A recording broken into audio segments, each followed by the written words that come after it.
Dear students, আজিৰ ভিডিঅ'ত আমি আলোচনা কৰিম 10ম শ্ৰেণীৰ অসমীয়াৰ ভাৰতীয় সংস্কৃতি নামৰ পাঠটি।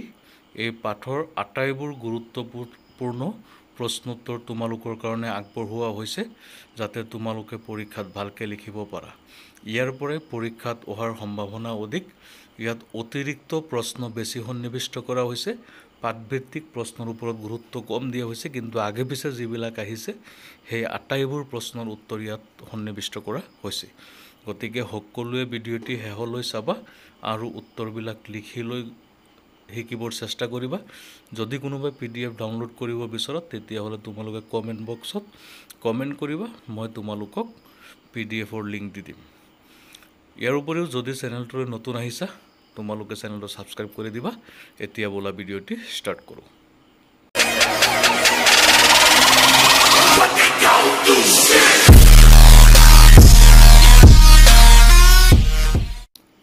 নম্বৰ 1, ভাৰতীয় সংস্কৃতি পাঠটোৰ লেখক কোন?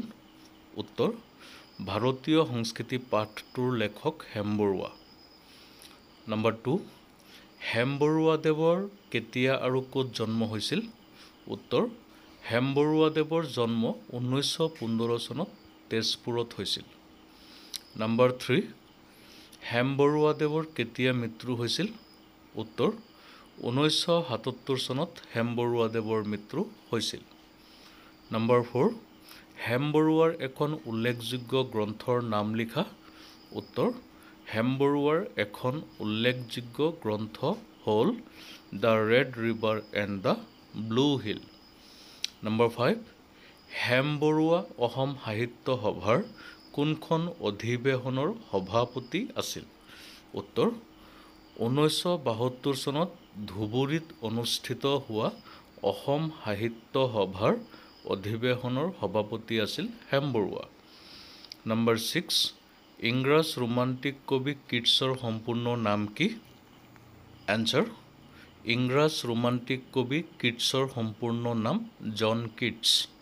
নম্বৰ 7, কিটছৰ কোনটো কবিতাৰ সমালোচনা আক্ৰোশমূলকভাৱে কৰা হৈছিল? উত্তৰ, কিটছৰ এণ্ডিমিয়ন কবিতাটোৰ সমালোচনা আক্ৰোশমূলকভাৱে কৰা হৈছিল। নম্বৰ 8, ভাৰতীয় সংস্কৃতিৰ প্ৰাণ কি? উত্তৰ, ভাৰতীয় সংস্কৃতিৰ প্ৰাণ হ'ল ক্ৰমবৰ্ধমান শক্তি। নম্বৰ 9, ভাৰতীয় সংস্কৃতিৰ মূল আদৰ্শ কি? উত্তৰ, ভাৰতীয় সংস্কৃতিৰ মূল আদৰ্শ সমন্বয়ৰ সংস্কৃতি। নম্বৰ 10, কোনটো যুগক ভাৰতীয় সংস্কৃতিৰ বিস্তাৰ যুগ বুলিব পাৰি?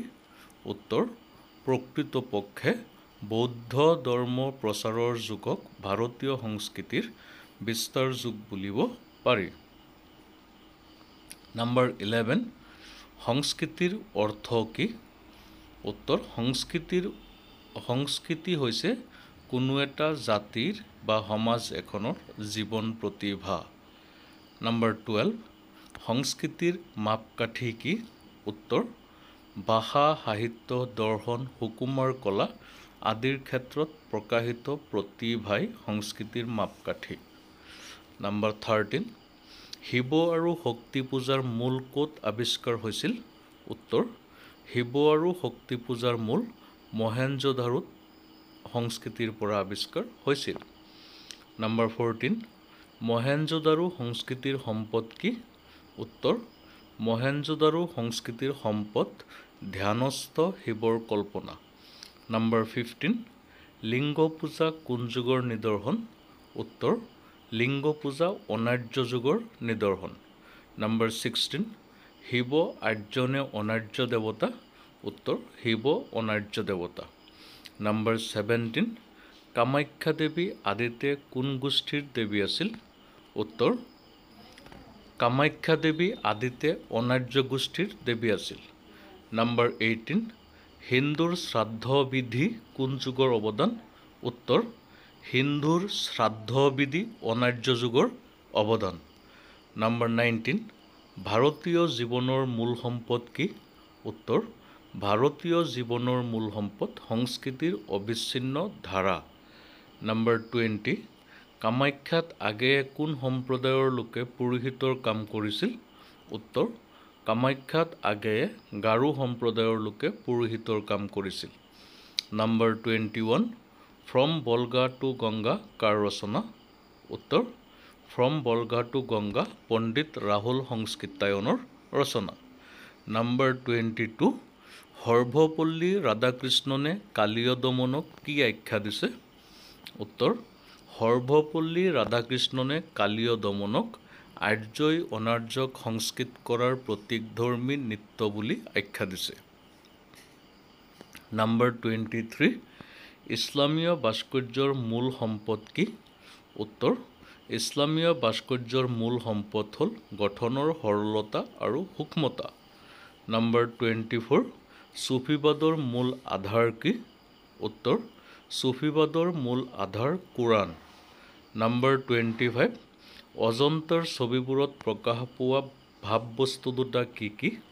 উত্তৰ, অজন্তাৰ ছবিবোৰত প্ৰকাশ পোৱা ভাৱবস্তু দুটা হ'ল সন্ন্যাস জীৱন আৰু সমূহীয়া জীৱন।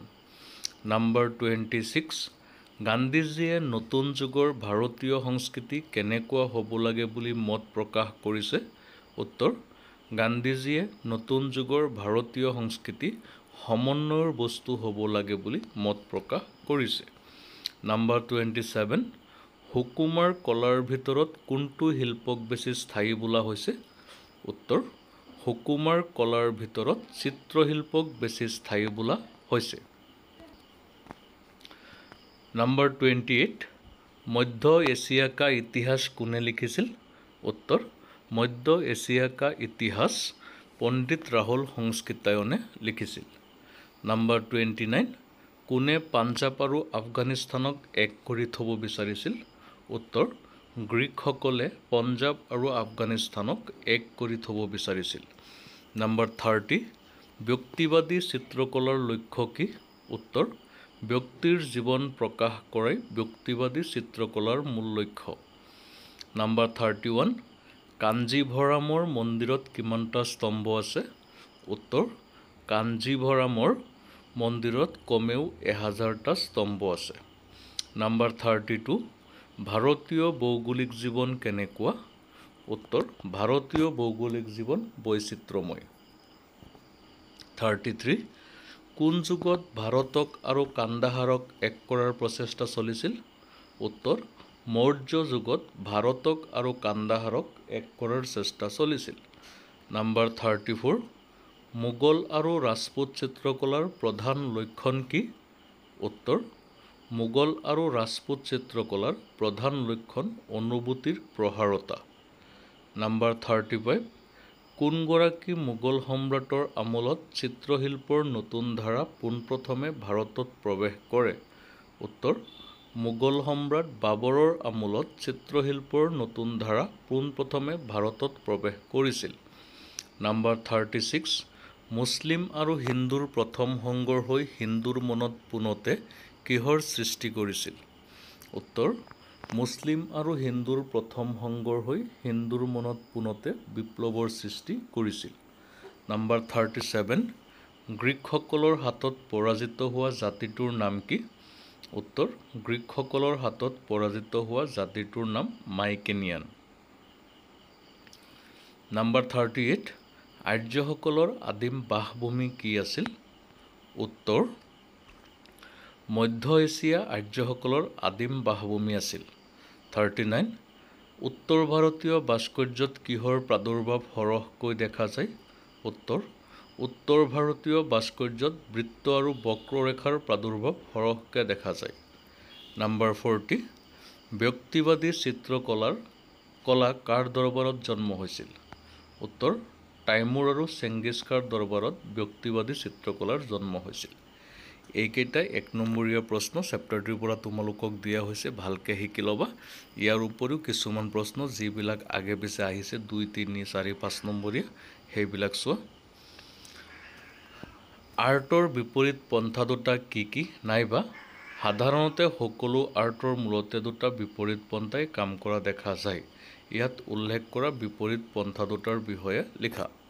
উত্তৰ, সাধাৰণতে সকলো আৰ্ট বা কলাৰ মূলতে দুটা বিপৰীত পন্থাই কাম কৰা দেখা যায়। ইয়াৰ এটাৰ উদ্দেশ্য কাৰুকাৰ্য জাকজমকতা সৃষ্টি, আনটোৰ উদ্দেশ্য সংযম আৰু আড়ম্বৰহীনতা। এটাই সৌন্দৰ্যবোধৰ দিশটো প্ৰতিনিধিত্ব কৰে। ইয়াৰ এটাৰ উদ্দেশ্য কাৰুকাৰ্য জাকজমকতা সৃষ্টি আৰু আনটোৰ উদ্দেশ্য সংযম আৰু আড়ম্বৰহীনতা। এটাই সৌন্দৰ্যবোধৰ দিশটো প্ৰতিনিধিত্ব কৰে আৰু আনটোৱে অন্তৰাত্মাৰ অনুভূতি স্পৰ্শ কৰে। পিছৰ কুৱেশ্যনটো হৈছে সুৰ বস্তুৰ ওপৰত লোকসংগীতৰ প্ৰভাৱ বুলিলে কি বুজা? উত্তৰ: সুৰ বস্তুৰ ওপৰত লোকসংগীতৰ প্ৰভাৱ বুলিলে সংগীতৰ ভাৱৰ গাম্ভীৰ্যৰ লগতে ঠায়ে ঠায়ে উৰণীয়া ভাৱৰ সংযোগক বুজায়। ৰচনাধৰ্মী প্ৰশ্ন: ভাৰতীয় সংস্কৃতি এক বিৰাট সমন্বয়ৰ বস্তু। এই কথাষাৰ কিমান দূৰ যুক্তিপূৰ্ণ? ভাৰতীয় সংস্কৃতি পাঠটিৰ আধাৰত বিচাৰ কৰা। উত্তৰ: ভাৰতীয় সংস্কৃতি এক বিৰাট সমন্বয়ৰ বস্তু। ভাৰতীয় সংস্কৃতিৰ বিষয়ত এই বাক্যশাৰীৰ যুক্তিপূৰ্ণ, কিয়নো কোনো এটা জাতি বা জনজাতিৰ মাজত পৰম্পৰাগতভাৱে যিবোৰ ৰীতি-নীতি, মাত-কথা, গীত-পদ চলি আহিছে তাকে সেই জাতি বা জনজাতিৰ সংস্কৃতি বুলি ক'ব পাৰি। ভাৰতবৰ্ষখন বিভিন্ন জাতি-জনজাতি লোকৰ মিলনভূমি। আদিকালৰে পৰা ভাৰতবৰ্ষক সময়ে সময়ে বিভিন্ন বংশৰ লোকে শাসন কৰি তেওঁলোকক নিজ নিজ কৃষ্টি-সংস্কৃতি ইয়াত বিলাই দি গৈছে। ভাৰতত আৰ্য, অনাৰ্য, মংগোলীয়, দ্ৰাবিড় গোষ্ঠীৰ লোকসকল একেলগে একে ভাৰতীয় হিচাপে বাস কৰি আছে। তদুপৰি অতীজতে গ্ৰীক, শক আদি বিভিন্ন বিদেশী জাতিৰ লোকো আহি ভাৰতত নিগাজীকৈ বাস কৰিবলৈ লয়। সময়ত পৰস্পৰে পৰস্পৰৰ লগত মিলা-মিছাৰ ফলত নিজ নিজ ভাষা, সামাজিক ৰাজনৈতিক আদৰ্শ, সাহিত্য, শিল্পকলা, দৰ্শন আদি প্ৰতিটো ক্ষেত্ৰতে এক বিৰাট সমন্বয়ৰ সৃষ্টি হৈছে। সময়ত কোনটো জাতিৰ কি বৈশিষ্ট্য কোনটো জাতিলৈ গৈছে সেয়া সূক্ষ্মভাৱে বিচাৰ কৰা কঠিন হৈ পৰে। সেয়ে ক'ব পাৰি যে ভাৰতীয় সংস্কৃতি বুলি কোনো নিজ সংস্কৃতি নাই। ইয়াত বাস কৰা সকলো জাতি-জনজাতিৰ সংস্কৃতিৰ মিলনেই ভাৰতীয় সংস্কৃতি। পিছৰ কুৱেশ্যনটো হ'ল সভ্যতা আৰু সংস্কৃতি শব্দ দুটাৰ মাজৰ পাৰ্থক্য বিচাৰ কৰা। উত্তৰ: সভ্যতাই বিশেষ এটা সামাজিক বা ৰাজনৈতিক অৱস্থা বুজায়। ই এটা সমাজ পদ্ধতি। এনেধৰণৰ জীৱন পদ্ধতিৰ জৰিয়তে সংস্কৃত জীৱন সম্ভৱপৰ নহয়। আনহাতে সংস্কৃতি হৈছে কোনো এটা জাতিৰ বা সমাজ এখনৰ জীৱন প্ৰতিভা। এটা জাতি সুসভ্য হয়ো ইয়াৰ কোনো লেখত ল'বলগীয়া সাংস্কৃতিক স্তৰ নাথাকিবও পাৰে। ভাষা, সাহিত্য, সুকুমাৰ কলা, দৰ্শন আদি ক্ষেত্ৰত প্ৰকাশ পোৱা প্ৰতিভাই হৈছে জাতি এটাৰ সংস্কৃতিৰ মাপকাঠি। সভ্যতাই সমাজ সুশৃংখল কৰি সংস্কৃতি সৃষ্টিত আৰু গঢ় দিয়াত সহায় কৰে। পিছৰ কুৱেশ্যনটো হৈছে অজন্তাৰ গুহাৰ শিল্পকলাৰ এটি বিৱৰণ দিয়া, অথবা অজন্তাৰ ছবিবোৰত কি কি ভাৱবস্তু প্ৰকাশ পাইছে। উত্তৰ: অজন্তা গুহাৰ চিত্ৰই ভাৰতীয় সংস্কৃতিৰ বৌদ্ধ যুগৰ কথা মনত পেলায়। চিত্ৰসমূহত দুটা ধাৰা আছে: সন্ন্যাসী জীৱন আৰু আনন্দময় সমাজ জীৱন। সন্ন্যাসী ধাৰাত দয়া, ধ্যান আৰু মৌনতাৰ প্ৰতিফলন আছে। আনহাতে আনন্দময় ধাৰাত শক্তি, খ্যাতি আৰু প্ৰেমৰ প্ৰকাশ দেখা যায়। দুয়ো ধাৰাত পৃথক পৃথক জগত প্ৰতিফলিত হৈছে। এই চিত্ৰসমূহে শিল্প আৰু বাস্তৱৰ মাজত সুন্দৰ সমন্বয় স্থাপন কৰিছে। তাৰ পিছৰ কুৱেশ্যন: মোগল সম্ৰাট বাবৰৰ আমোলত ভাৰতত প্ৰৱেশ কৰা চিত্ৰকলাৰ নতুন ধাৰাটি কেনে আছিল লিখা। উত্তৰ: বাবৰৰ সময়ত চিত্ৰশিল্পত এক নতুন ধাৰা আহে। এই শিল্প ব্যক্তিবাদক প্ৰাধান্য দিছিল। ই জনজীৱন বা সমাজৰ প্ৰতিফলন নকৰে, কিন্তু ব্যক্তিৰ জীৱনক প্ৰকাশ কৰে। ই তাইমুৰ খাঁ আৰু চেংগিজ খাঁৰ ৰাজদৰবাৰত জন্ম লাভ কৰিছিল। ই কঠোৰ আৰু বাস্তৱবাদী ধাৰা আছিল। ব্যক্তিবাদী এই চিত্ৰশিল্পত সংকেতৰ স্থান নাছিল, কিন্তু বুদ্ধিৰ প্ৰতিফলন আছিল। বাবৰৰ সময়ত এই ধাৰাৰ সুন্দৰ সংমিশ্ৰণ ঘটিছিল। তাৰ পিছৰ প্ৰশ্ন হৈছে ব্যাখ্যা কৰা। সংস্কৃতিৰ অবিচ্ছিন্ন ধাৰাই হৈছে ভাৰতীয় জীৱনৰ মূল সম্পদ, নাইবা ভাৰতীয় ভৌগোলিক জীৱন বৈচিত্ৰ্যময় কথাষাৰ মুকলিকৈ বুজাই লিখা নাইবা লগে লগে সংস্কৃতিৰ ৰূপান্তৰ ঘটিল। কিহৰ লগে লগে সংস্কৃতিৰ ৰূপান্তৰ ঘটিছিল? এই ৰূপান্তৰ কিদৰে ঘটিছিল বুজাই লিখা। উত্তৰ, উক্ত কথাফাকি হেম বৰুৱা ৰচিত ভাৰতীয় সংস্কৃতি শিৰোনামৰ পাঠটিৰ পৰা তুলি দিয়া হৈছে। ভাৰতীয় সংস্কৃতি যে বিভিন্ন জাতিগোষ্ঠীৰ সংস্কৃতিৰ এক সমন্বয়, তাকে বুজাবলৈ উক্ত কথাষাৰ কোৱা হৈছে। এই কথাষাৰ ভাৰতীয় সংস্কৃতিৰ সমন্বয়ৰ গুণৰ ওপৰত আলোচনা কৰে। ভাৰতৰ বিভিন্ন জাতিগোষ্ঠীয়ে নিজৰ সংস্কৃতি লৈ আহিছিল, কিন্তু সময়ৰ সৈতে সিহঁতে ভাৰতীয় সংস্কৃতিৰ উপাদান গ্ৰহণ কৰিছিল। সেইকাৰণে ভাৰতীয় সংস্কৃতি এক সমন্বয়ৰ সংস্কৃতি, যি অবিচ্ছিন্ন ধাৰাৰূপে পৰিচিত। তাৰ পিছৰ ব্যাখ্যাটো হৈছে, ভাৰত বুৰঞ্জী হৈছে ৰাজ্যৰ উত্থান পতন ভঙা গঢ়াৰ সবিশেষ ইতিহাস, নাইবা পুৰণি ভাৰত বুৰঞ্জী যেনেকৈ অভিযানৰ বুৰঞ্জী, তেনেকৈয়ে সমন্বয়ৰো বুৰঞ্জী। কথাষাৰ মুকলিকৈ বুজাই লিখা। উত্তৰ, উক্ত কথাফাকি অসমীয়া সাহিত্য চয়নিকাৰ হেম বৰুৱাৰ দ্বাৰা ৰচিত ভাৰতীয় সংস্কৃতি শিৰোনামৰ পাঠটিৰ পৰা উদ্ধৃত কৰা হৈছে। ভাৰতৰ সংস্কৃতি আৰু বুৰঞ্জীৰ বিশেষত্বৰ বিষয়ে ক'বলৈ যাওঁতে লিখকে উক্ত কথাষাৰ কৈছে। ইতিহাসৰ ভিন ভিন সময়ত ভাৰতৰ প্ৰতি প্ৰলুব্ধ হৈ নানান জাতিগোষ্ঠীৰ লোক ভাৰতলৈ আহিছিল। ইয়াৰ সৰহভাগেই আহিছিল আক্ৰমণকাৰীৰ বেশত। উদাহৰণ হিচাপে গ্ৰীকসকল, হুণসকল, পাঠানসকল, মোগলসকল আদি। ভাৰতৰ বিভিন্ন জাতিগোষ্ঠীয়ে নিজৰ সংস্কৃতি লৈ আহিছিল, কিন্তু সময়ৰ সৈতে সিহঁতে ভাৰতীয় সংস্কৃতিৰ উপাদান গ্ৰহণ কৰিছিল। সেইকাৰণে ভাৰতীয় সংস্কৃতি হৈছে এক সমন্বয়ৰ সংস্কৃতি, যি অবিচ্ছিন্ন ধাৰাৰূপে পৰিচিত। এইদৰে ৰাজ্যৰ উত্থান পতনৰ মাজতে ভাৰতীয় সংস্কৃতিৰ এক মিশ্ৰণ ঘটিছিল। তাৰ পিছৰ ব্যাখ্যাটো হৈছে, সকলো আৰ্টৰ মূলতে দুটা বিপৰীত পন্থাই কাম কৰা দেখা যায়। ব্যাখ্যাটো কৰি দিয়া হৈছে, তোমালোক সকলোৱে ভালকৈ চাই লোৱা আৰু ইয়াৰ উত্তৰ লিখিবলৈ শিকা। ভাৰতীয় সংস্কৃতি পাঠটিৰ পৰা ইমানখিনি প্ৰশ্ন তোমালোকলৈ আগবঢ়োৱা হৈছে। তোমালোক সকলোৱে ভালকৈ পঢ়ি লৈ শিকিবা, আৰু যদি কোনো প্ৰশ্ন তোমালোকৰ নজনা থাকে, যদি উত্তৰ নাজানা, তেতিয়াহ'লে কমেণ্টত প্ৰশ্নটো লিখি প্ৰেৰণ কৰিবা। আমি তাৰ যথাযথ উত্তৰ দিয়াৰ ব্যৱস্থা কৰিম। গতিকে আজিৰ ভিডিঅ'ত ইমানখিনি। নেক্সট ভিডিঅ'ত আকৌ লগ পাম। ধন্যবাদ।